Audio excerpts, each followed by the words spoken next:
Welcome to Penrose Learning, where we make understanding easy. You begin inside the Open spreadsheet.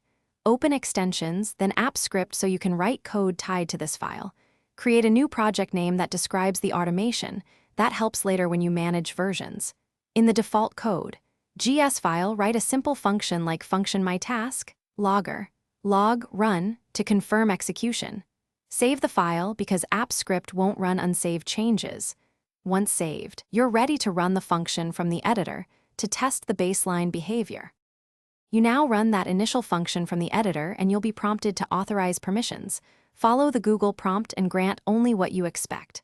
Once authorized, check logger. Log and the execution transcript to inspect outputs and trace errors. If your script manipulates sheets, use spreadsheet app. Get active spreadsheet and specific ranges to avoid accidental changes. When the function works manually, create triggers on Open for UI, on Edit for user edits, or a time-driven trigger for scheduled runs, so the script executes automatically in context. You finish by deploying and observing behavior under real conditions. Use deploy to test deployments or publish as a web app if external access is required. Make sure the deployment version includes recent edits.